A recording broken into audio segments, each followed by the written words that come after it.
Bonjour, chères mesdames et messieurs, et soyez les bienvenus à cette deuxième journée de la toute première conférence africaine entièrement consacrée à la lutte contre le tabagisme et le développement. Je suis Anne-Marie Diaz-Borges et je suis votre modératrice pour le français. Et d'ailleurs, si vous désirez suivre cette conférence en français, il vous suffit de cliquer sur l'onglet Interprétation qui se trouve en bas de vos écrans.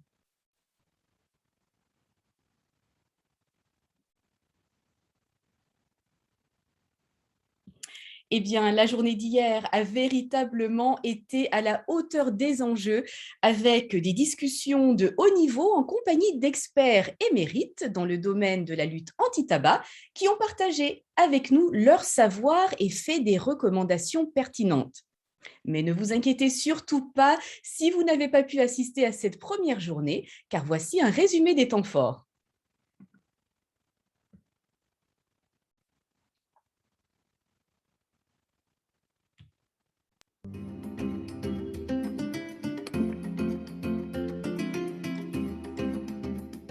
A very good morning to you and welcome to the first Africa Conference Control and Development. I'm Yuveka Rangapa. I am your English host for the next 3 days. You are stuck with me. We're going to become best friends. So let's pop on over to London, where we say bonjour. Yes, you heard right. We say bonjour to the lovely Anne-Marie. And I want to find out from you, Anne-Marie, bonjour. You've sent the London weather over here to Johannesburg. It is miserable out there. So I wonder if it's sunny outside your window there. Bonjour, bonjour Uveka. Well, you know, these are 3 days for sharing, so I'm just sharing a little bit of my experience. Bonjour à tous, je m'appelle Anne-Marie Diaz-Borges et je suis, comme l'a dit Uveka, votre modératrice pour le français durant ces 3 jours de travail et de réflexion autour de cette thématique si importante, la lutte contre le tabagisme sur le continent. I want to first congratulate Africa for celebrating 10 years since we established this center. And this center is now, as it celebrates 10 years, we are first ever Africa Tobacco Control Conference on tobacco and development. This conference becomes critical at this point to provide more insights to tackle the tobacco use epidemic and draw pathways for prevention, control and cessation programs, and address the main risk factor for non-communicable diseases. To date, 44 of the 47 countries in the African region have become party to the WHO FCTC, and 20 of them have also joined the protocol to eliminate illicit trade in tobacco products, which entered into force in September 2018. In fact, we welcomed Ghana's ratification of the protocol only a few days ago when it joined other African countries in taking regulatory measures to prevent the trade of illicit tobacco products across their borders. And African parties to the convention and the protocol are not just paying lip service to its obligation. There is a clear commitment to the implementation of both treaties. But acceptance of the FCTC and the protocol is not enough to protect the people in the region from the health, social, and economic effects of tobacco use and exposure to tobacco smoke. The implementation of comprehensive tobacco control programs, interventions, particularly at the country level, is what will save our population from the disabling diseases that are caused by tobacco use and exposure to tobacco use. And therefore, we need to work hard, all of us, to ensure that each and every country in our region implements comprehensive national tobacco control laws and regulations. And this is the only way that we are going actually to protect our region. I cannot say there is one problem because it's always multi-causal, but I think that as in many other areas of the world, the interference of the tobacco industry and the perceived eventual benefits of some countries that still are producers of tobacco are the main thing. But definitely the interference of the industry is everywhere, and it's very important to avoid countries to really implement the FCTC. We tend to focus so much on the problem and not the solution. And this will be my sincere advice to the tobacco control community. We need to step back and not chase after the tobacco industry. They need to be chasing after us. We need to be chasing after the policymakers and the public, the two most important constituencies for any public health agenda to be able to be successful. But we are chasing after the tobacco industry so much. Our conversation is 60-70% tobacco industry. If we ask what the problem is, if we ask what the barrier is, we tend to move towards tobacco industry, and therefore they become the conversation. not the solution. We need to move away from that and start talking about the solutions, putting the solutions on the table for policymakers and also for members of the public, ignoring, I'm not saying ignore the tobacco industry, but certainly don't make it your topic all the time. Let the topic be the solution and let the constituencies be the policymakers and members of the public. In this way, we set the agenda. Our conversation is the one that is being discussed, and therefore it's the one that is being paid attention to by both the policymakers and the tobacco industry. And I'm not saying it is easy, but I'm saying it is the path that is going to give us a new edge, particularly now when health and public health has become clearly a very, very important topic globally, and particularly so here in Africa. Change the narrative. Don't talk about the tobacco industry, talk about the possible solutions and engage with policymakers and the public. Thank you. We all know that tobacco tax is the most effective tool we have to drive down consumption, yet it is the policy that is the most difficult to get, and it lags behind other policy progress that we've seen in other places. Tobacco taxation is win-win-win. It's really a win for revenues. You know that multi-sectoral support has been a song for most countries and also championed by the international community. It is very crucial that we include a wide range of sectors and stakeholders who have different capabilities, so that we have an improved implementation of our laws. Botswana has just recently adopted, well, the law has been passed in Parliament. And one of the lessons that we learned was that the Global Adult Tobacco Survey was instrumental in defending a strong tobacco control law.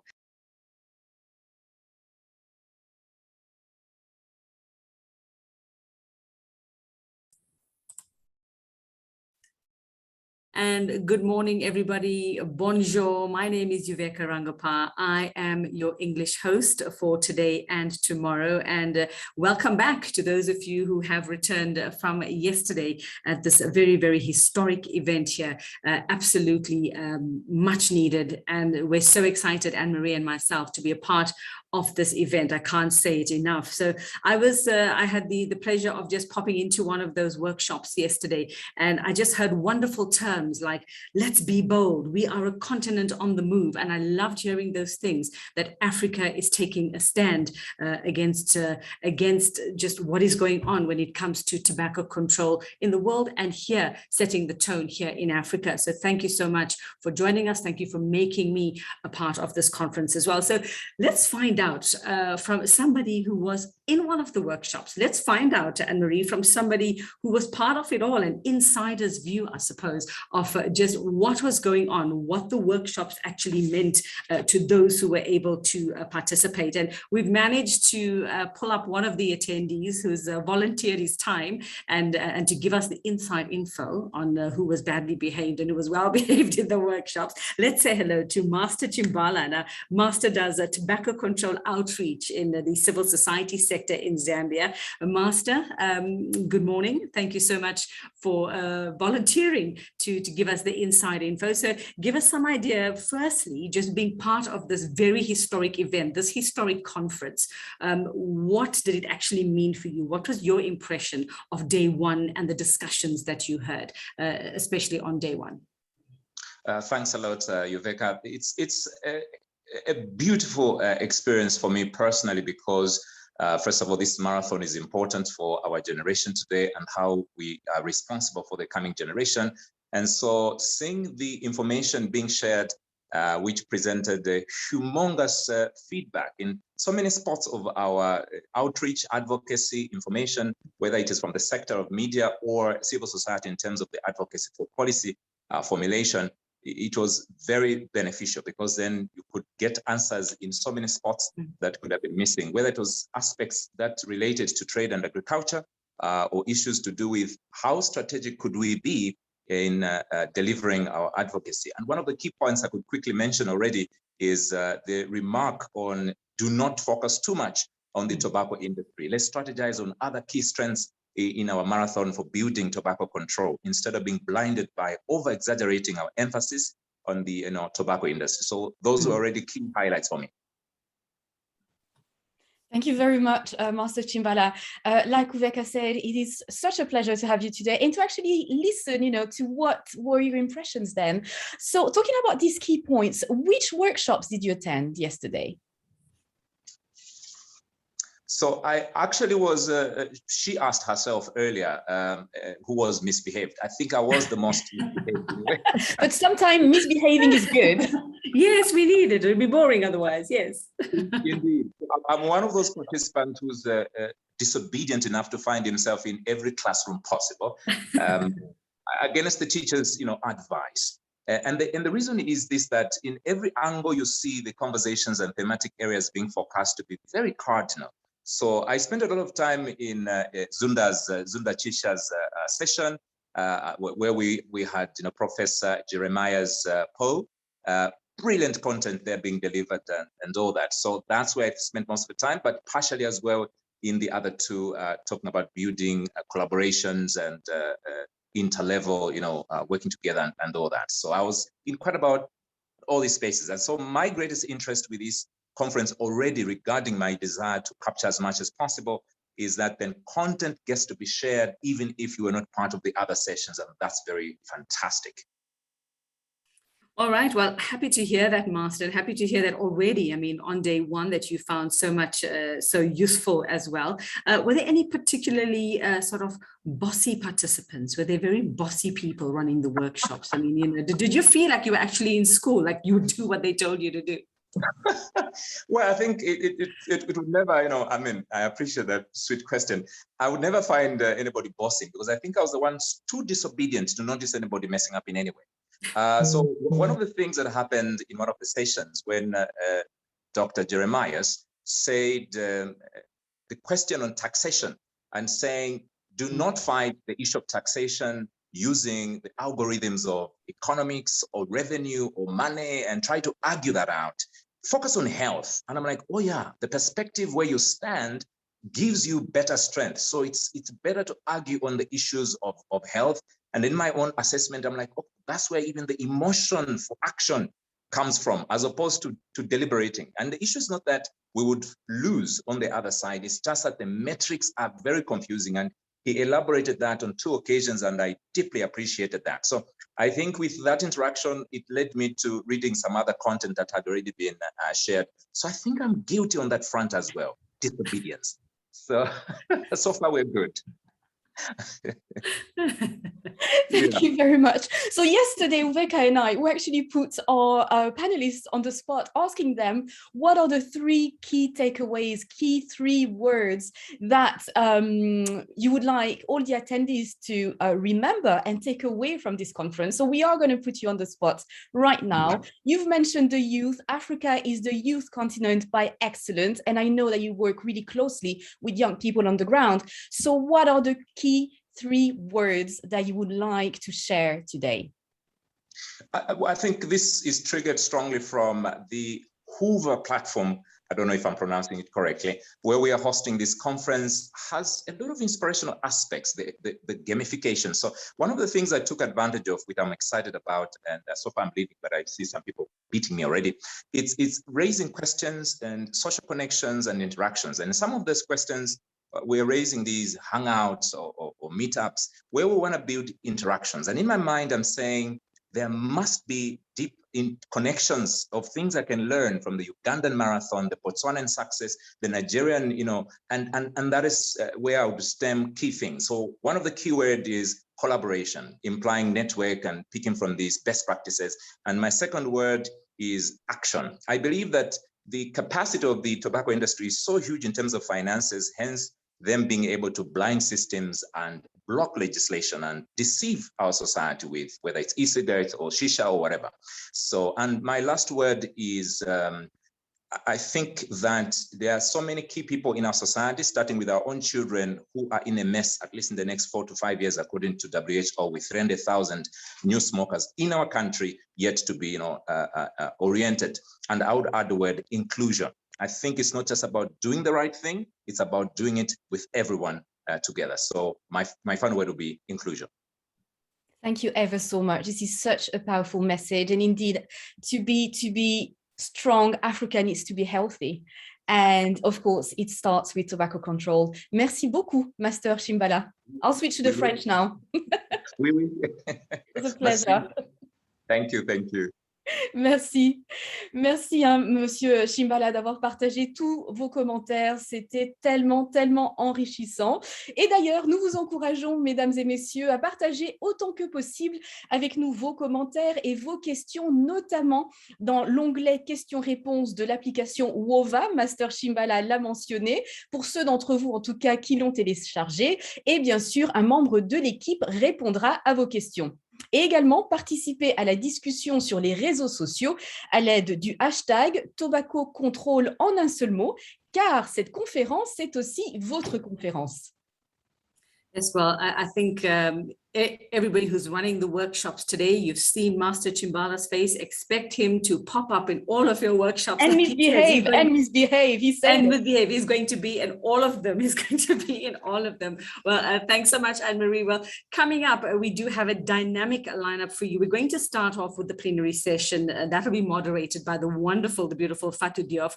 And once that is done, you'll have a 10-minute break and grab a coffee, grab a late breakfast, catch up on your phone calls or emails, stretch those legs out, and then we'll move to the oral presentations on the abstracts. And just to remind you, if you are going to be tweeting, if you are on social media, Instagramming, or if you're putting this on Facebook, the hashtag is #TobaccoControl, #TobaccoControl. So there are 3 parallel sessions that are going to be taking place today. Make sure that you do choose them very carefully. For more details on each of those sessions, if you want to know a little bit more before making your choice, simply go onto the agenda portion of the Hoover app. I say Hoover, but it's spelled WHOVA, WHOVA, if you haven't downloaded it yet, the Hoover app, where you can see exactly what each panel will be discussing and then make your choice, and do enjoy that. Et alors, sans plus attendre, place à la session plénière du jour intitulée « Réflexion sur l'usage du tabac, la mise en œuvre et le développement des mesures de lutte contre le tabac, intégrer la lutte anti-tabac au niveau national ». Et je vous prie de réserver un accueil très, très chaleureux à Madame Fatou Diouf, la modératrice de cette session, virtuelle bien sûr. Madame Diouf est la coordinatrice pour l'Afrique de l'Alliance pour la Convention cadre de lutte anti-tabac, forte de nombreuses années d'expérience dans le domaine de la lutte contre le tabagisme, notamment au Sénégal, la belle terre de la Teranga. Elle apporte son soutien dans le cadre de ses fonctions à travers à certains gouvernements, notamment, je l'ai mentionné, du Sénégal, mais également à des NGO, des ONG, dans leurs efforts de mise en œuvre de cette convention cadre de l'OMS. Alors, Madame Diouf, Nangadef, et c'est là toute l'étendue de mon Wolof, c'est maintenant à vous. Merci beaucoup, Anne-Marie. Thank you so much. Thank you so much to all of the moderators. Good morning, everyone. Thank you for joining us. I would like to welcome you all to the second day of the first Africa Conference on Tobacco Control and Development. As previously stated, my name is Fatou Diouf. I'm the Regional Coordinator and Communication Specialist for the Framework Convention Alliance. The FCA is a global tobacco control alliance made up of nearly 300 civil society organizations from over 100 countries. It was established to support the design, negotiation, and implementation of the Framework Convention on Tobacco Control. I will serve as your moderator for today's plenary session, which addresses the issues of tobacco use, tobacco control implementation and development, mainstreaming tobacco control at country level. We know that tobacco is the leading preventable cause of death in the world, which kills more than 8 million people per year. Though there has been substantial progress that has been made in implementing the WHO's FCTC since its adoption in 2003, many countries in the African region are still experiencing an increasing rate of tobacco use, which means that there still remains an enormous potential to curb tobacco use and resulting harm within the region. The FCTC has been a catalyst for change, prompting many African countries to do more to address tobacco use. However, there is still a long and difficult road, and there remains pressing issues and a need to build national capacity for tobacco control in some countries and firm up political commitment to the FCTC. There's also a need to ensure that FCTC implementation is recognized by their respective authorities as a best buy for financing health and curbing the burden of NCDs as seen through through increase of taxes, licensing fees paid into national tobacco control funds. And as we learned in one of yesterday's plenary, which I thoroughly enjoyed from Jeremiah Paul from the WHO, reforming taxation is a necessary condition for establishing effective and efficient functioning tobacco control funds in Africa. We also know that tobacco has a significant negative impact on many aspects of development. Not only does this include health, but it also includes poverty, nutrition, and inequality. Tobacco consumption and production also damages the environment, preventing sustainable development. As such, tobacco control, of course, plays an important role in realizing the SDGs, which is a list of 17 goals aimed at promoting a better and a more sustainable future. The social, economic, and environmental cost of tobacco impacts all of these 17 goals, and reducing these costs through tobacco control is critical to achieving all of these goals. And with that being said, I will introduce to you today's esteemed panel, who I am confident will bring their solid expertise to the discussion. There's the Dr. Indu Ahluwalia, Mr. Akinbode Oluwafemi, Mr. Rashan, Mr. Modunjai, and Dr. Ivor Mukuka. I would like to remind you all that there is translation at the bottom of your screen for those who are French speaking. You can click on the button and name translation and choose your language. There's also a Q&A chat box, so feel free to ask all of your questions there, which we will get to at the end of all of the presentation. So without further ado, we will commence with Dr. Indu's presentation. Dr. Indu is currently the branch chief of the Global Tobacco Control Branch located within the Office on Smoking and/or Health at the United States Centers for Disease Control and Prevention.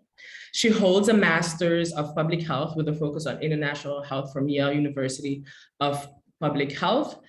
Following her doctorate training, she completed 2 years at the Epidemic Intelligence Training at the CDC with the Division of Nutrition, Physical Activity, and Obesity. So without further ado, we will start with her presentation, which is a discussion on tobacco surveillance, evidence from the global system tobacco surveillance in the African region. Thank you.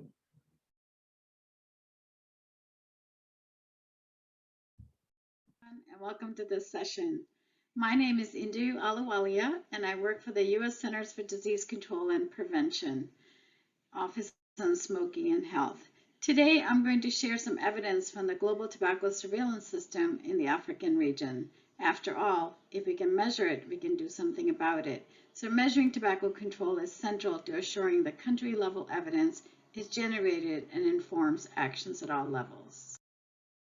To begin with, GTSS is part of a larger context of global tobacco control. The World Health Organization's Framework Convention on Tobacco Control, or FCTC, provides a foundation for countries to implement and manage tobacco control efforts. WHO's Empower package assists country-level implementation of evidence-based strategies to reduce demand for tobacco. GTSS is closely linked with both WHO's FCTC and Empower. The purpose of GTSS data is to enhance countries' capacity to monitor tobacco use, guide national tobacco prevention and control programs, and facilitate comparison of tobacco-related data at the national, regional, and global levels. Briefly, let me describe the tobacco surveillance system. It has 3 components: GYTS, or the Global Youth Tobacco Survey, GATS, the Global Adult Tobacco Survey, and TQS, Youth and Adult.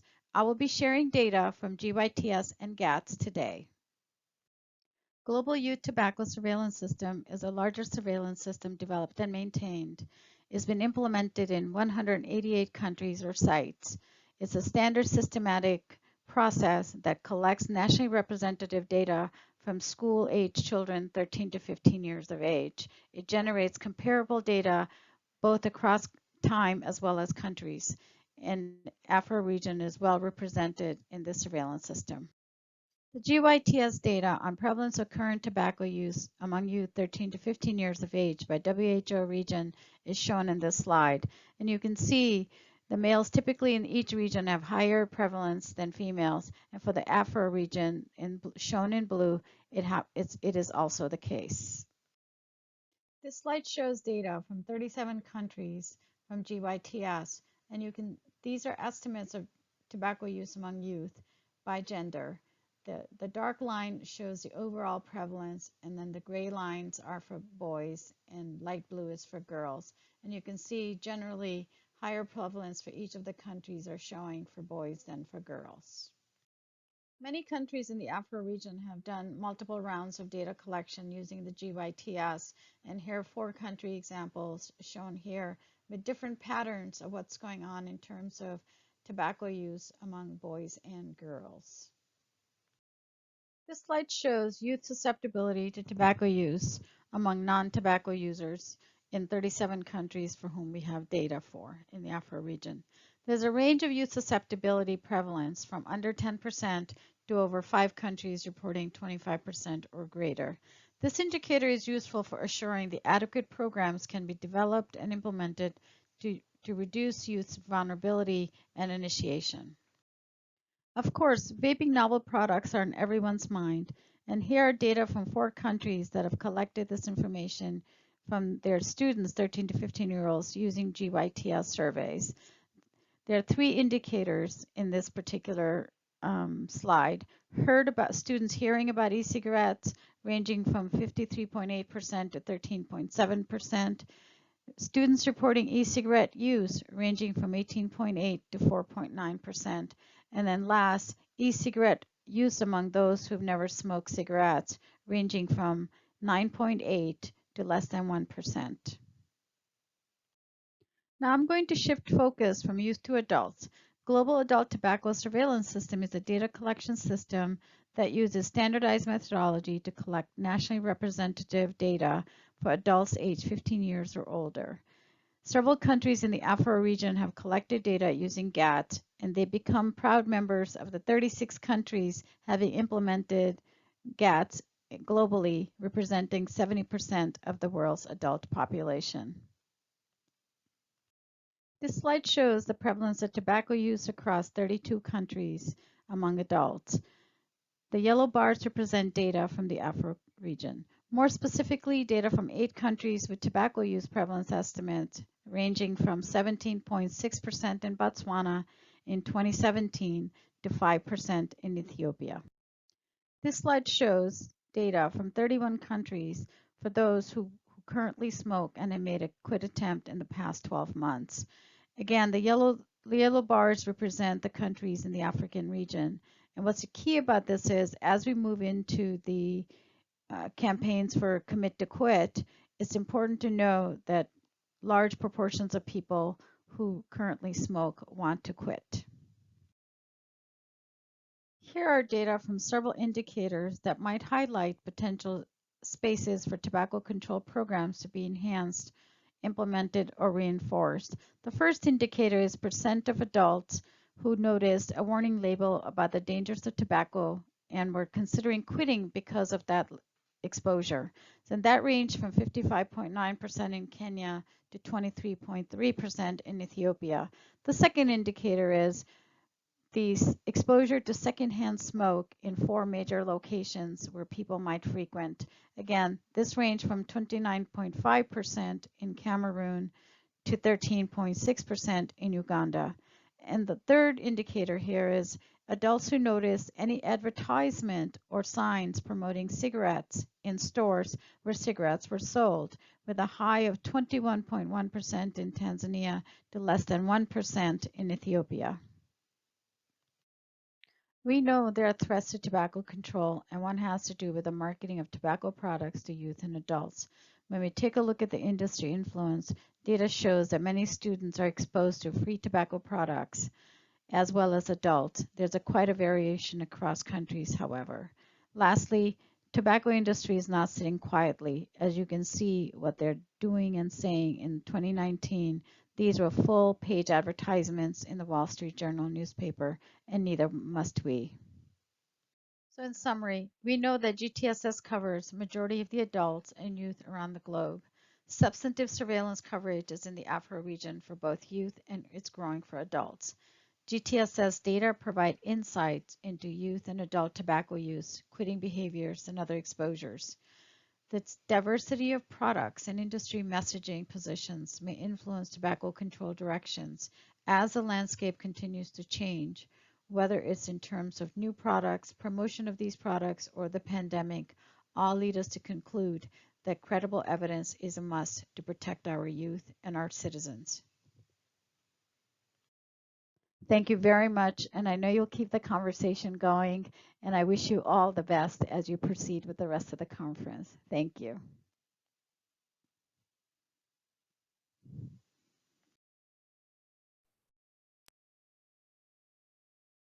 Thank you, Dr. Indu, for this wonderful presentation. Dr. Indu could not be here with us physically today because of time differences, but we thank her for this very well done video presentation. And I believe that we can retain a lot from this presentation, and that one of the key things is that to advocate for tobacco control, we need evidence and we need data. She also stated that several African countries have also implemented the GATCS and GYTCS. And we learned that in both of these surveys, males have a higher prevalence, and that there is a need for evidence. And the GATCS, and GYTS surveys provides this insight into youth and adult tobacco use, which is very much necessary for the region and for the tobacco control community. She also stated that as usual, there is tobacco industry interference, and that this also persuades the communities and the public at large in regards to the use of tobacco, and thus hinders any tobacco control within the region. So thank you again, Dr. Indu, for this wonderful presentation. And we will go ahead and move to the next panelist, Mr. Akinbode Oluwafemi. There we go. So Mr. Akinbode is the Executive Director of Corporate Accountability and Public Participation in Africa, CAPA. He heads the campaign to prevent the privatization of water in Lagos and build the movement for public water in Africa. Mr. Akinbode is very well known within civil society and within Africa as a whole. He holds an extensive experience in running corporate campaigns, and his perspective and experience of corporate abuse in Africa and Nigeria and in tobacco control. He has a great sense of humor. I know this myself, as he keeps everyone around him laughing. And without further ado, we will commence with Dr. Akinbode's presentation, which is on mainstreaming tobacco control at the country level, which is in Nigeria. Thank you so much, Mr. Akinbode. I leave you to your presentation. Okay.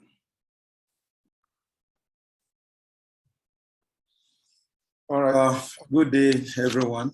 In this session, we're going to be looking at mainstreaming tobacco control at country level, and we're going to be looking at Nigeria as a case study. First, let's look at the country Nigeria. Nigeria is in West Africa. Is the biggest country on the continent with a population of over 200 million people. And Nigeria has a GDP that is in excess of 500 billion.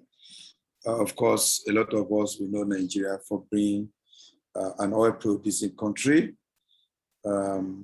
with a large, let's say, middle income earners, for which is so attractive to the tobacco companies for their market expansion activities. More so that until recently, the country also has very weak laws to regulate tobacco distribution, tobacco manufacturing and consumption in Nigeria. And for that, we have the big five operating in Nigeria: British American Tobacco, International Tobacco Company Limited, Black Horse, Philip Morris Nigeria. Of course, there are others like Japan Tobacco, Galahad Tobacco Company, Orion Tobacco Companies that are also struggling for their own market share within that population size.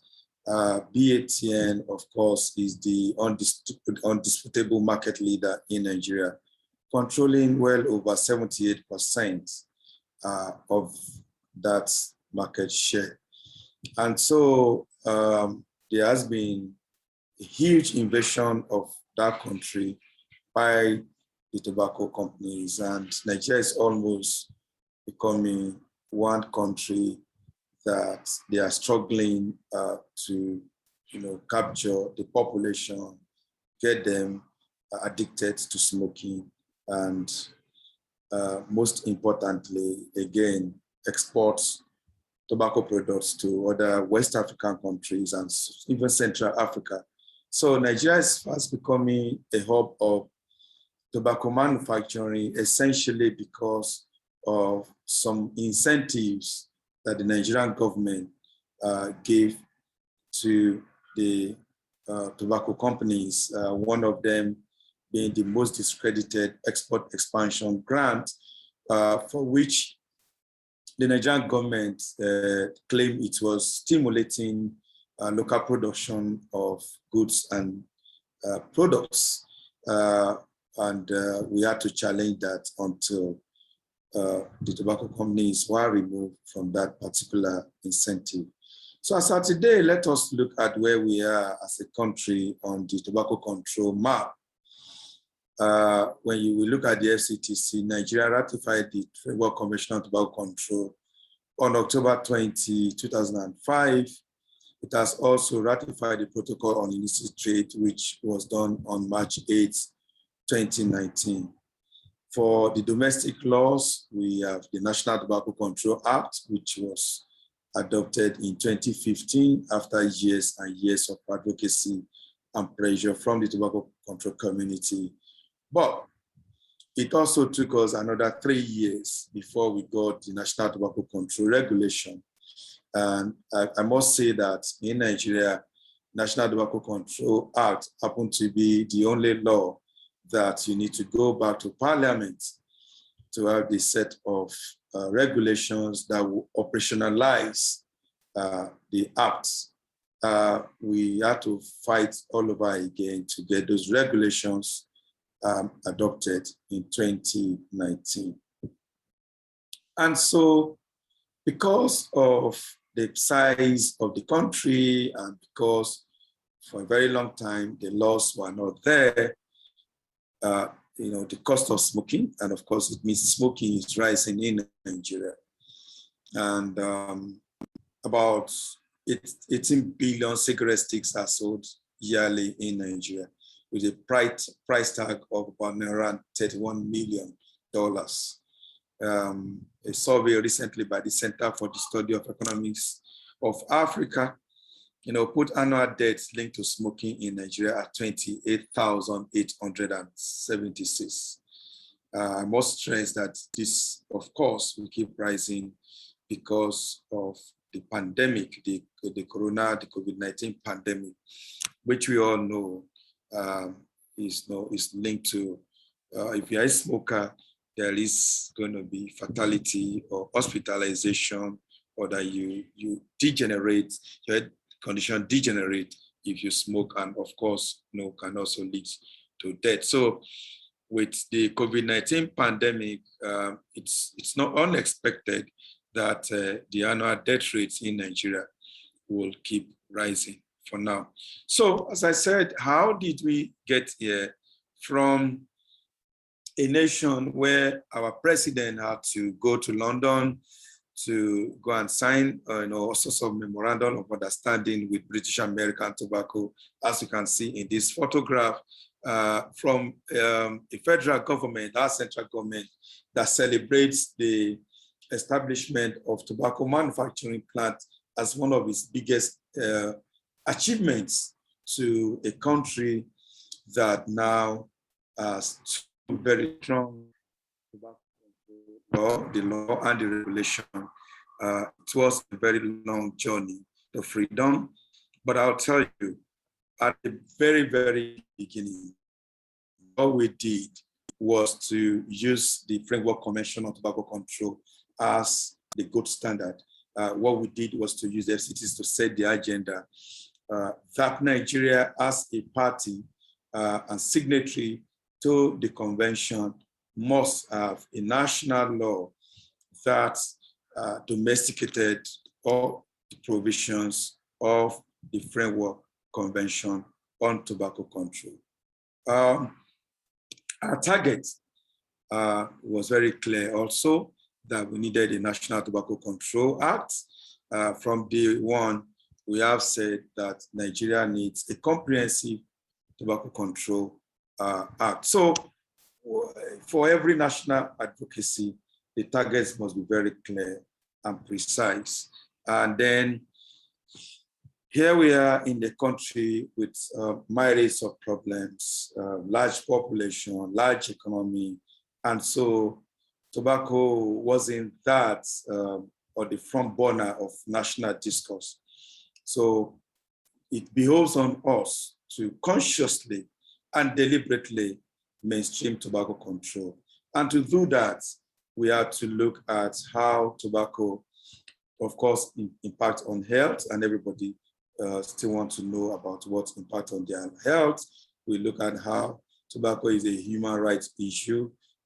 We, of course, have to confront the economy, because that happens to be the biggest argument of the tobacco industry. We look at how tobacco cultivation is harming, the environment in the parts of Nigeria. And of course, we look at the labor issues, child labor, and of course, some of the practices in British American Tobacco Company factories in Ibadan. We have to spotlight that to be able to get the attention and build those networks that we needed to move on. Tobacco being a good governance and good governance democracy issue. We look at how corporations were trying to compromise our democratic system, try to compromise our parliamentarians that are elected for public good and to make effective and appropriate laws to protect the health and the life of our people. We have to expand that discourse and bring in more people into the movement. We have to be deliberate about building the network. Tobacco companies are huge with very large purse. They have so much money, and we cannot confront them alone, maybe as single NGOs or single entity within a country, and of course, in a country as large as Nigeria. So we were deliberate in bringing in so many actors that believes in the agenda, that believes in public health, that we've got to pass the national law into the room. And those includes, as I said, tobacco control advocates, public health experts, clinicians have to come in, particularly when we were moving our national laws and we had to have our, what is called the public hearings. They have to come to testify about the harms of tobacco use. We have tax experts that spoke about how tobacco companies weren't paying as much as they advertise on the pages of the newspaper in terms of taxes, and explain actually the tax system that it's actually the smokers that were paying. We do have lawyers because it involves drafting legislations. We have youth campaigners because tobacco companies were targeting the youth, and of course the media and gender activists. let me be very clear. You cannot move tobacco control forward if you are adversarial to the government. So we weren't adversarial. We were providing credible information to governments, and we use those information to open either to closed systems and doors. We're using them to support government advocacy position. We were using them to counter, the arguments of the tobacco industry and challenge those myths and assumptions. And of course, suggest policies and strategies that work, which are, FCTC compliant. And we needed and we built very strong alliance within government. CSOs don't write laws. We can always advocate. We can support, government systems and government institutions to do what is right. And to get to that level, we've got to build bonds and, mutual confidentiality between government officials. And that's one of the very, very strong lessons to learn from Nigeria. We have very close alliances in government that gave us, real-time, up-to-date information about tobacco companies, movements, and how to move legislations. And even now that we are moving into, enforcement level, we're very, very huge in media. We use the media to create awareness because we also believe that those policymakers also read the newspapers, watch the TV, and we use the media to connect, building behavioral change, building the movement with the policy agenda.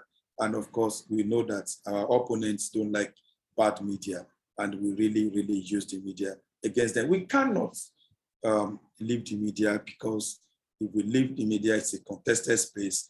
The tobacco companies will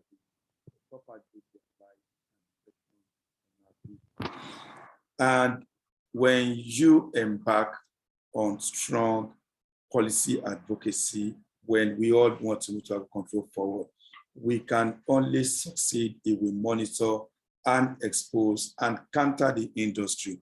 So very important aspect of what we've done in Nigeria is to get deep knowledge of the tobacco industry and counter their arguments step by step. We counter them in the media. We use whatever information we have about the activities to convince policymakers that they do not need a seat at the table.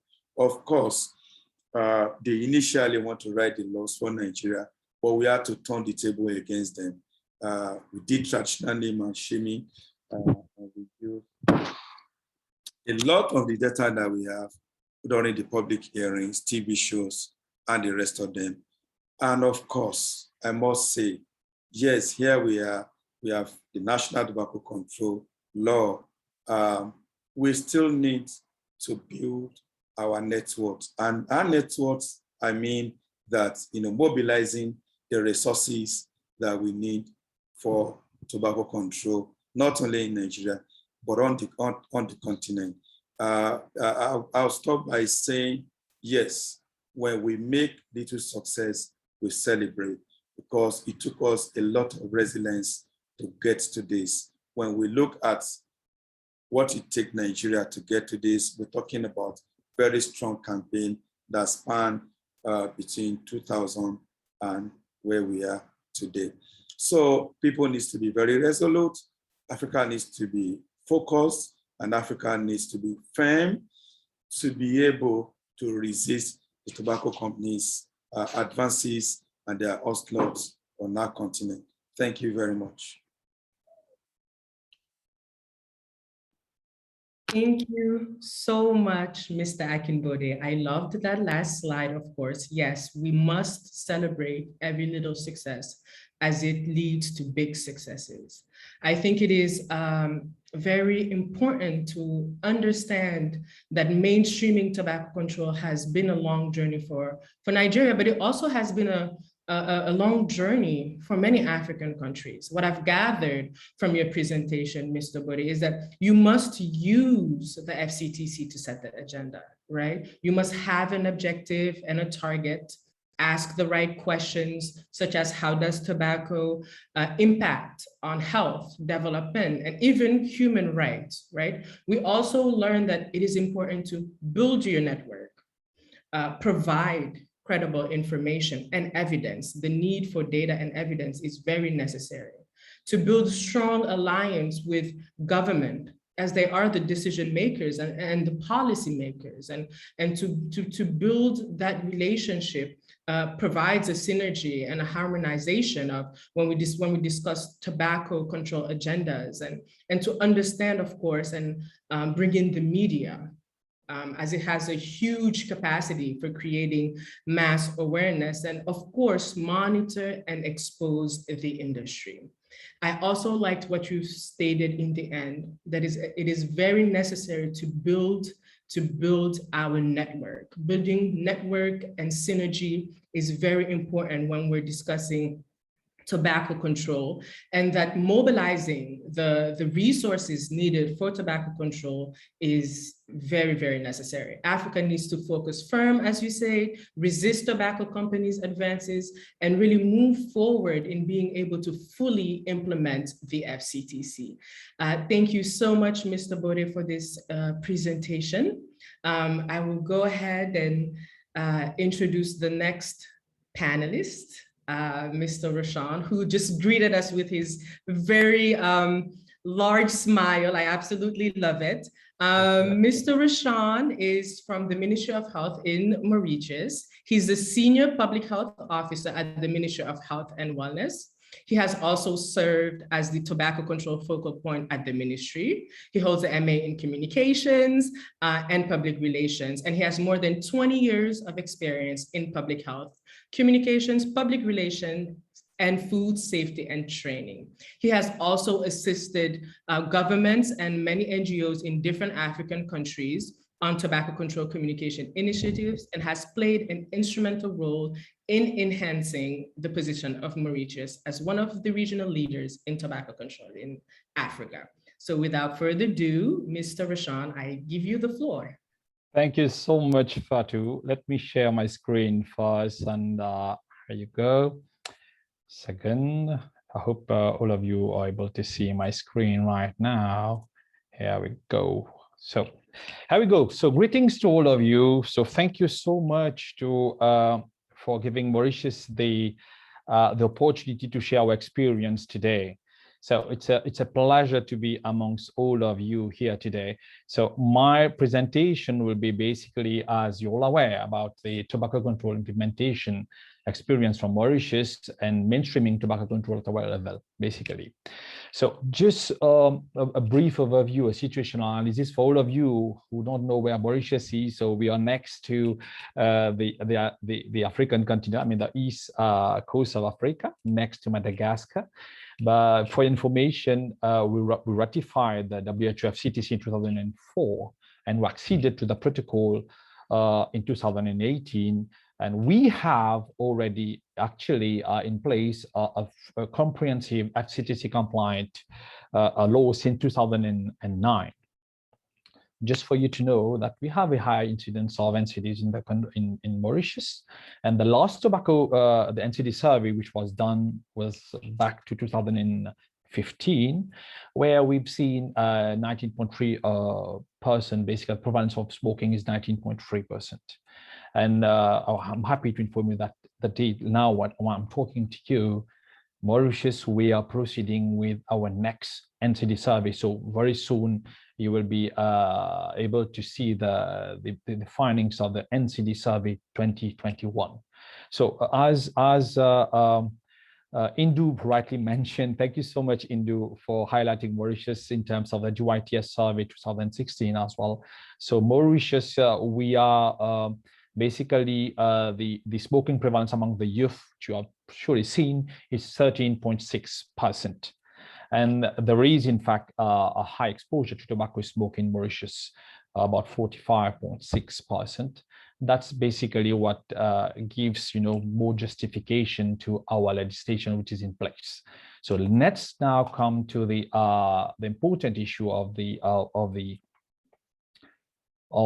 conference. So tobacco implementation, how it has been done in Mauritius, and how it should be a reality in most African countries. I'm very happy to announce that, to be able to implement tobacco control strategies, tobacco control programs, we need to have the unconditional support of the Minister of Health himself, and of course, top management. I'm happy to announce that we have had the full support of former ministers, and our actual Minister of Health is very supportive. We have his support to make, our tobacco control strategies be implemented and a success. What is important as well, to implement tobacco control strategies, we have one very important weapon. That is, we have the mandatory obligations as party to the WHO, FCTC, and the protocol. So we can do it using the mandatory obligations that all parties have under these treaties. Very important to note that we can benchmark so many things as party to the WHO and the protocol. So Mauritius have always been using these obligations to say that we need to do this, we need to implement such and such articles, and this should be done because we have taken the obligations under the treaty as parties. Very important as well to be able to implement. We have been successful so far in the implementation of our tobacco control policies and strategies because we have always been involving fully the management of the Ministry of Health itself. We have been looking forward, and we have had the approvals of management in all our initiatives.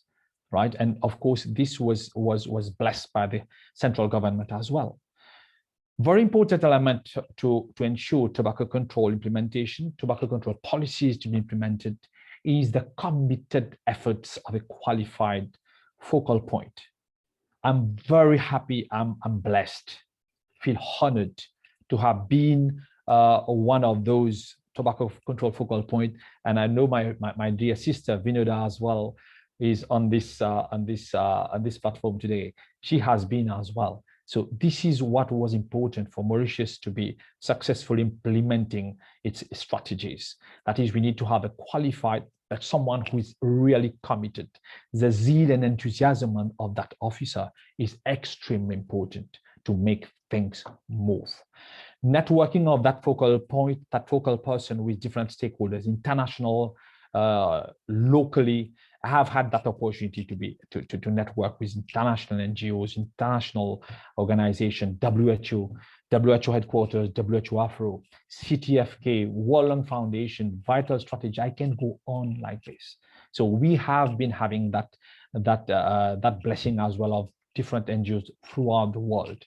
On the local field as well, we had stakeholders who contributed many folds to our fight, our implementation process.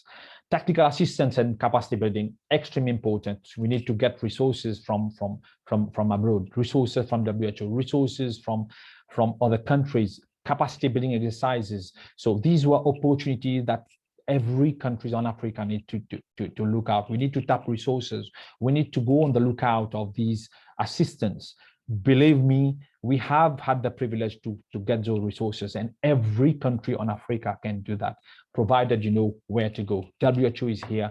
WHO Afro has been fantastic in terms of assistance, in terms of technical know-how. My dear friend Bode mentioned it. The Empower Strategies is a tool. Believe me, it's a tool which is here for all our countries, for all parties, to ensure proper implementation. This is what Mauritius has done as well. We have also a very comprehensive legislative framework which covers, right, our mission, our vision. But this legislation, I'm happy to announce, is being amended, and we are going to be further higher up on Africa in terms of so many initiatives which are going to be implemented very soon. One of them, I'm happy to announce, will be plain packaging in Africa. We're just crossing fingers to be the first on the continent, but we are here to serve as example to the whole world as well. Amongst others, implementation of other articles 9, 10, etc., etc. Monitoring of the tobacco industry, Article 5.3 as well, is being taken here in this legislation. So this is what I had to say on tobacco tobacco control implementation. Just to go very fast now on mainstreaming tobacco control. But once again, my friend Bodhi rightly mentioned, so it makes sense for Mauritius as well, right? But we need to advocate for tobacco control initiatives, our programs. And one of our main advocate, I'm happy to announce, is our own Prime Minister. He's someone who advocates, right? Because he's a non-smoker and a sportsman as well. So he is our best advocate here in the country, but we have so many well-wishers as well who advocate for all those initiatives, programs as well.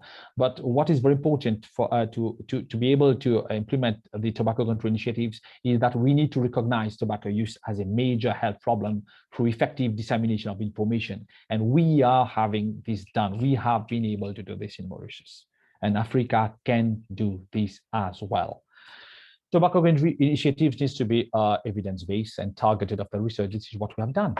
Our NCD surveys, GYTS, etc., etc., and these are things which are happening in the country. And our tobacco control initiatives are evidence-based. The WHO-FCTC itself, right? So we follow all those, articles, all those the guidelines to make our vision a reality. What is important as well is to be able, right, to integrate tobacco control strategies in the healthcare system. And this is very effective to downscale the tobacco epidemic, basically. Last but not the least, I wish to add, to be able to mainstream, right, tobacco control, that's very important to have cessation programs, right, accessible. And Mauritius, proudly, we have a tobacco cessation program which is in place. And this is being given freely to the whole population, to whole smokers. There is assistance, there is pharmacotherapy and counseling as well, which is being done. So this is happening, and we are increasing our tobacco cessation clinics throughout the island. We have one as well in Rodrigues, another island which falls under the Republic of Mauritius. So these are things which are making our reality. Mauritius, right, one of the regional leaders in tobacco control of Africa. And we are very happy that this is the work of so many actors in the country around the island. So last but not the least, I have one message, if you want to, our participants here, to all those who are listening. Africa has got the zeal, has got the motivation, the enthusiasm to show to the whole world that we have got the capacity to overcome. So my message would be, let's join hands together, Africa, to fight the scourge of the tobacco epidemic as one man. And yes, together we will. Together we will monitor the tobacco industry and we will make dreams come true. Let's hope for a tobacco-free Africa in the near future. So that would be all from me. Thank you once again from Mauritius. Thank you for giving me the opportunity to share our experience. Thank you. Greetings to all of you once again. Thank you very much. Thank you so much, Mr. Rashan, for that very impressive presentation. I think that it is necessary to learn from other countries' experience on tobacco control implementation, whether it's also to learn from their successes or challenges. So it was very much a necessary presentation for today's plenary. I think that we're able to learn a lot from you as far as the things that need to get done to ensure implementation of tobacco control strategies. We learned that there's a need, and you've insisted on this, there's a need for unconditional support from the Ministry of Health. It's very necessary. It's very necessary. I noticed that you were blessed in your country to have a very motivated Minister of Health, who's very implicated and it has the political will and the push to implement tobacco control in your country. You've also said that, civil society organizations and advocates could also push to the fact that these countries are parties and they have a mandatory obligation and as parties to the WHO and to the protocol to implement these different initiatives. I think there's also the fact that you discussed that there also needs to be a committed effort from the tobacco control focal point, or even the national program, if there is one in the country, to be committed and to be qualified and to have the will to implement these different initiatives. I think one of the points I also very much enjoy was the fact that networking, which came in Mr. Bode's presentation and came back up in yours. The fact that networking, building your network is very important. And the fact that implicating different actors, whether they're from NGOs, whether they're civil society organizations, or even local communities, it's important to build that network, to also have the capacity, the technical capacity. And of course, in both of your presentations also, the Empower came back up. And I think that since the Empower has been introduced and the monitoring of its progress began, we've seen substantial advances, right, in the adoption of strong tobacco control policies in all the regions in the world, and of course, including Africa. And I think that it shows that there's many people who have now been protected by at least one of those best practice tobacco control measures. So that's very, very amazing. And I think that you've also stated that we must recognize tobacco use as a major health problem and integrate tobacco control strategies into the health system. I mean, COVID has just changed everything for everyone and the way things used to operate and function. So it is important to have that link, and have the link with the health systems and to make sure that that for tobacco control communities and advocates, that this is not, and parties, that this is not an afterthought. That tobacco control is also integrated. And even here at FCA, we very much even advocate for the integration of tobacco control in development agendas. And so it's all of these are very important and they're linked all together and are the pieces to ensuring to tobacco control implementation. And I really much would like to congratulate Mauritius for all the advances it has been able to make and what you're trying to do also with plain packaging. And I wish you all the very best, and we look forward to it. And thank you so much, Mr. Rashad, for this very wonderful presentation. Thank you, so you're welcome. Without further ado, I will introduce Mr. Modu, who's my neighbor, who's from the Gambia. Mr. Modu Njai is from the Ministry of Health from the Gambia. He's the Director of Health Promotion and Education at the Ministry of Health. He has a lot of experience and interest. He supports the planning, the designing, implementation, and evaluation and coordination of the overall health promotion and protection interventions at the Ministry of Health. He also provides guidance and support to the formulation of appropriate policies and strategies in support of the implementation of public health interventions, including health promotion and protection. He's also responsible for the regulation of health information dissemination in the country. I think we have a lot to also learn from the Gambia. So without further ado, I will leave the floor to Mr. Modunjai.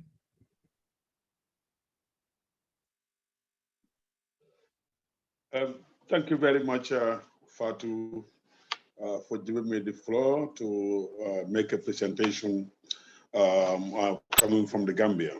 I'll be happy if my presentation can be projected, and if yes, thank you very much. My presentation will focus on the importance of tobacco control at country level. And before I go into the presentation, I just want to give us a sort of a background. We are able to achieve a lot in the tobacco control interventions in the country because we had the necessary structures. Why I said this, because we started with the intervention first by establishing the Directorate of Health Promotion and Education, which also housed the National NCD Control NCD program, and which also housed the tobacco control focal point. And coordination became very easy. And we started our interventions with the support of WHO in 2012 when we did the needs assessment. And the needs assessment was just a sort of a guide for us. After the needs assessment, the report was written, and the report also served as a guide and a tool which we're able to use to at least improve on tobacco control interventions in the country. Key among them is taxation and also about coordination. And this has been very, very helpful for us as a country because we were able to put up a multi-sectoral committee in place, and we have been regularly. And because of that committee, we were able to move in the fight against tobacco in the country. My presentation, I will look at focus on the overview of control program at national level. And we also focus on the importance of National Tobacco Control Program, and as well as the roles and responsibilities of the National Tobacco Control Program. And also, I'll also talk about a bit of the progress we have made towards tobacco control to become, at least to have a National Tobacco Control Program. So will be my last slide. Next slide. Next slide, if we can move, okay. If we look at the overview of tobacco control program at national level, we know it is very important. A national tobacco control program is composed of a set of complementary measures and activities or interventions with the objective of reducing the burden of tobacco use and its consequences in the country. When we have a program, it is going to keep us focused. It is going to also increase the attention on tobacco, and as well as also provide the necessary support in terms of finance, and also in terms of guidance, and also the policy, and as well as the political will. And that's why there's a need for us to have a national tobacco control program at country level. And for us to be able to do this, the program should also be given the mandate and equipped with necessary capacity and resources. At country level, if we are to have a national tobacco control program, obviously there is a need for us to have at least the necessary human resources, capacity, and as well as the resources also need to be available. And I want to talk about the resources, focus will be on financial resources for the implementation. And as we move, as the program moves, it can also continue now to be able to mobilize finance, using innovative strategies.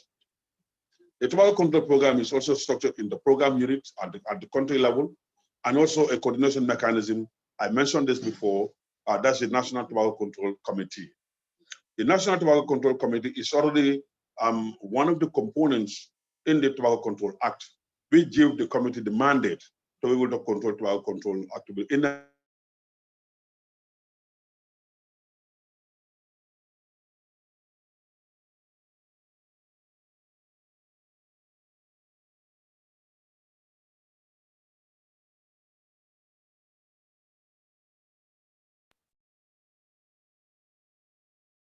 It seems like Mr. Modu might be having connection issues.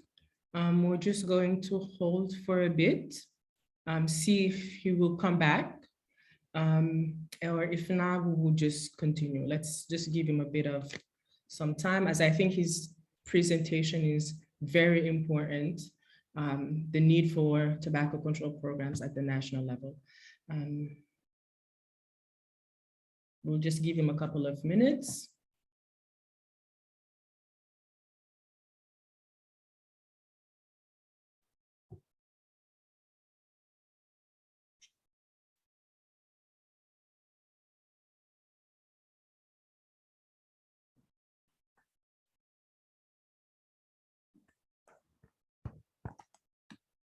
Also, just a reminder to everyone, you can continue using the chat box to ask your questions. We will get to it at the end of all the presentations. It sounds like, oh, Mr. Modunjai, are you back?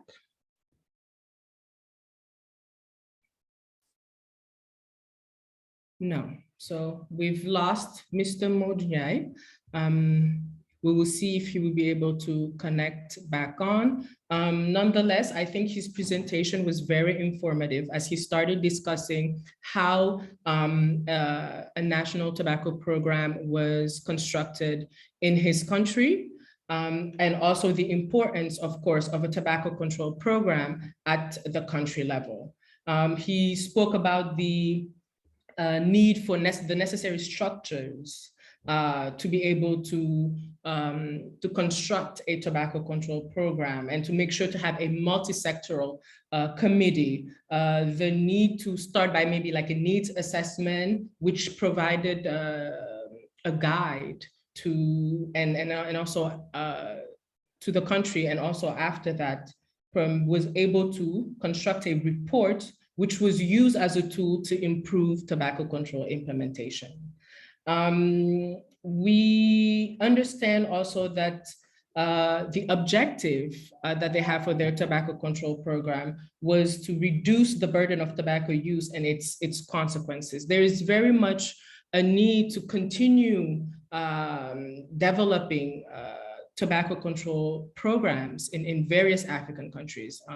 Some countries have tobacco control focal points, other countries have tobacco control programs. And I think that it's necessary in order to implement tobacco control at the national level to have tobacco control programs as they work on initiatives and strategies in order to implement the different activities on ground. It also makes it much easier to either counter or fight the tobacco industry, as you can set up monitoring teams and enforcements and work with law enforcement, and as has been the current theme within this plenary is to continue to build a network and to actually have a source, a point to go to for all things tobacco control related.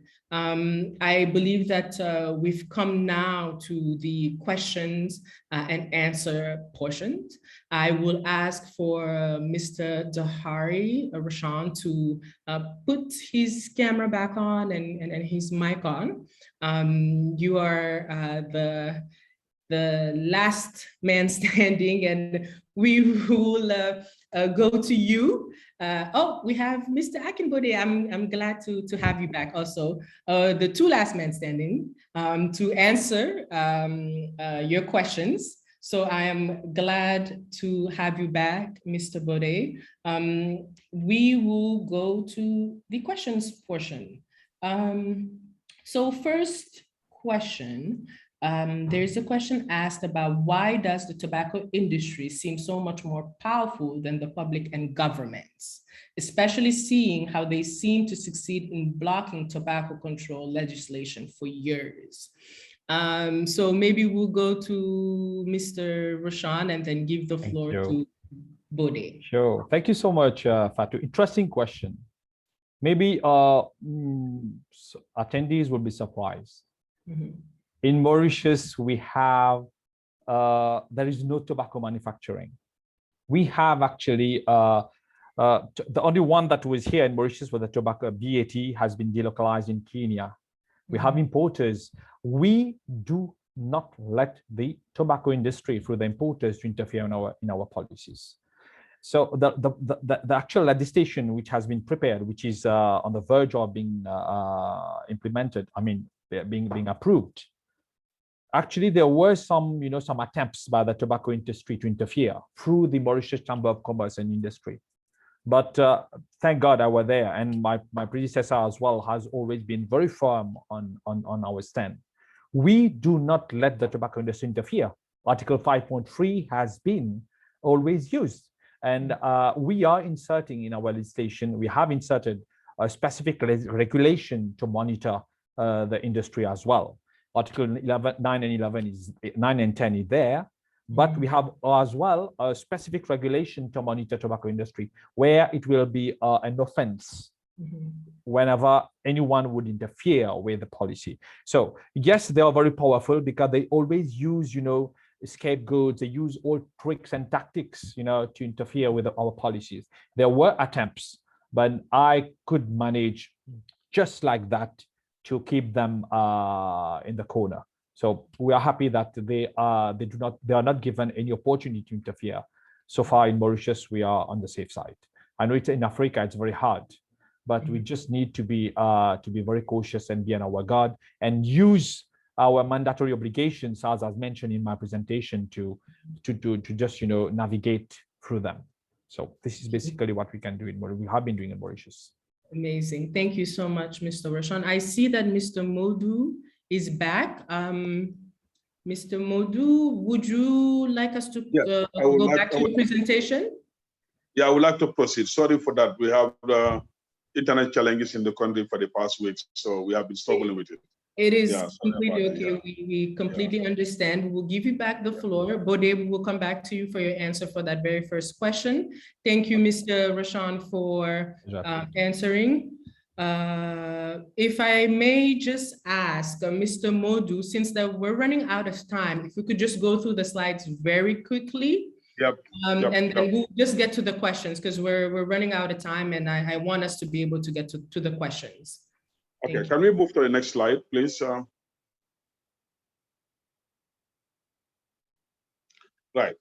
The importance of a national tobacco control program at national level. One, if it is available, it will also help to raise political will and as well as enhance national agenda setting for tobacco control. This is necessary if we really want to see that tobacco control program is seen as a central program at government level. It also ensures that efficient and equitable delivery of tobacco control services, and also it will also help in the monitoring and as well as enhance coordination. And I also mentioned this. We need to have structures to be able to monitor and also to coordinate the intervention. I am so sorry to cut you off. Unfortunately, I've been told that we're running out of time. We will not have the time to go through your presentation.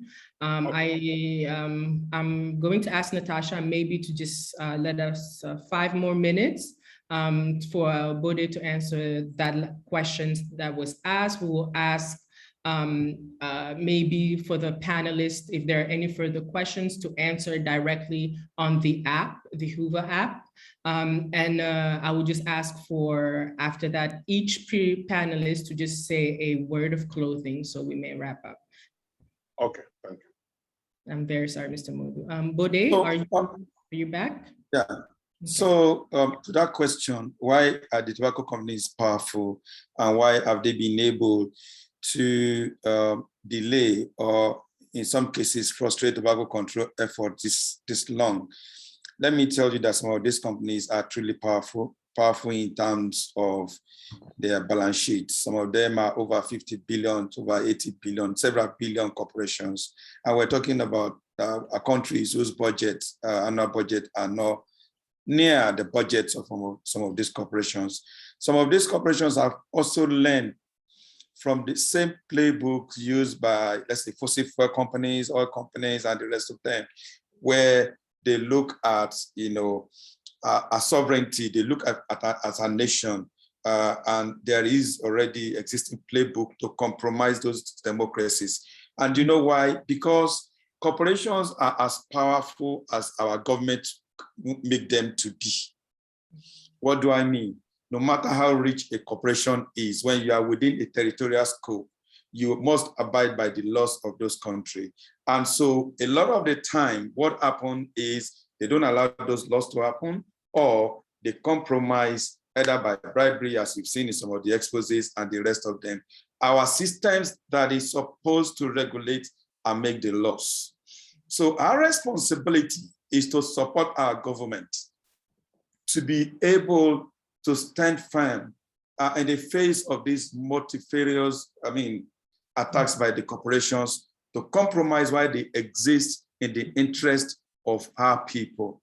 Mm-hmm. And we strengthen our government, we make them realize that they're there, we can, then begin to export some of these things that the corporations do.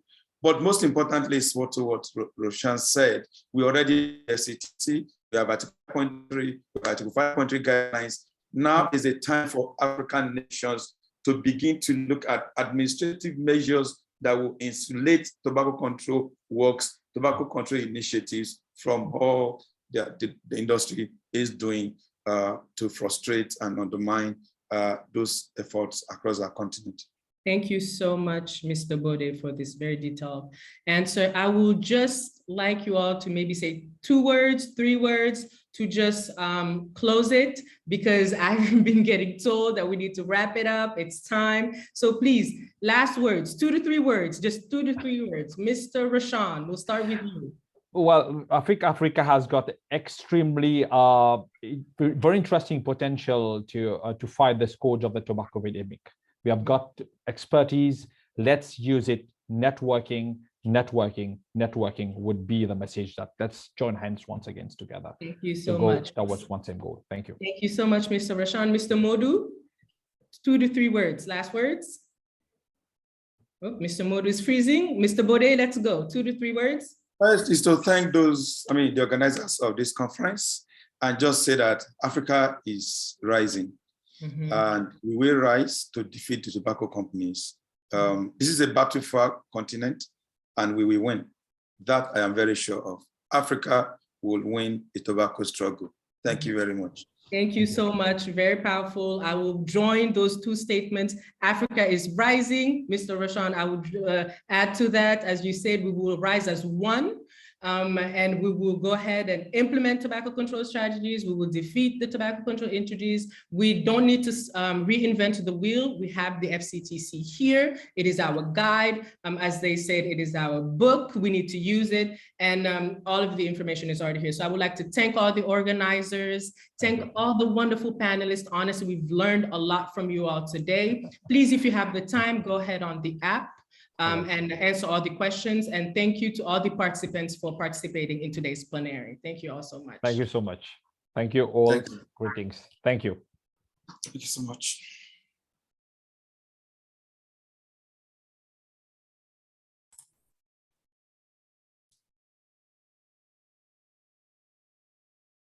Fatou, thanks so much for that. And I just have a couple more words very quickly. And as you all know, the Bill and Melinda Gates Foundation has made a significant contribution to shaping the tobacco control agenda here in Africa. Well, here's a message from Cynthia Lewis. She is the Deputy Director for Global Advocacy at the foundation. She's been unable to attend, but sent us this message to be read out to you, saying, my sincere apologies that I'm unable to attend. A special thanks to the Center for Tobacco Control in Africa and the African Capacity Building Foundation for putting this exciting and long overdue conference together. And thank you all of our partners in government, international organizations and civil society for being here virtually over these next few days. I think we can all agree that we in the tobacco control community are at a crossroads where it is no longer how are we going to solve the long-standing challenges around tobacco that have been brought to light and exacerbated by the COVID-19 pandemic, but when. We know what the barriers are, and we have the solutions, including the evidence-based policies needed to protect current and future generations. And political commitment for tobacco control continues to grow. As a result of your efforts, we have witnessed many incredible advances in tax and non-tax tobacco control policy, including several in the last few years. Just to name them, Ethiopia passed one of the strongest tobacco control policies in 2019, and now the Tobacco Control Directive is in effect. Ethiopia, Cameroon, Gabon, and Benin, among others, increased their tobacco taxes, with increases in Nigeria and South Africa just this year. And strong tobacco control bills in South Africa and Botswana are in the final stages of being approved. Now, these important wins are a testament to all of your drive, passion, and perseverance, but there is still much to be done, which is why this conference is so important and why more action is needed now. A growing number of governments agree on the importance of tobacco control, but we need to see more bigger policy action, including big tobacco tax increases and smoking bans. Your continued advocacy is critical. Today and every day, I think of all of the individual and collective actions that it takes to grow an initiative, a movement towards change. And I'm grateful to each and every one of you for the actions you are taking today and the actions you will take tomorrow to save lives, to create a more just and equitable world, and to protect our current generation as well as our future. That is a statement from Cynthia Lewis from the Bill and Melinda Gates Foundation, who unfortunately is unable to attend, but a very, very inspiring message. And a big thank you, I think, to all of you who are so important to this process. All right, it is time for a quick 10-minute break for you to replenish, stretch those legs, grab something to eat or drink, and then please do join the parallel oral sessions. Decide which one, pick one, and do be a part of that. We'll be back.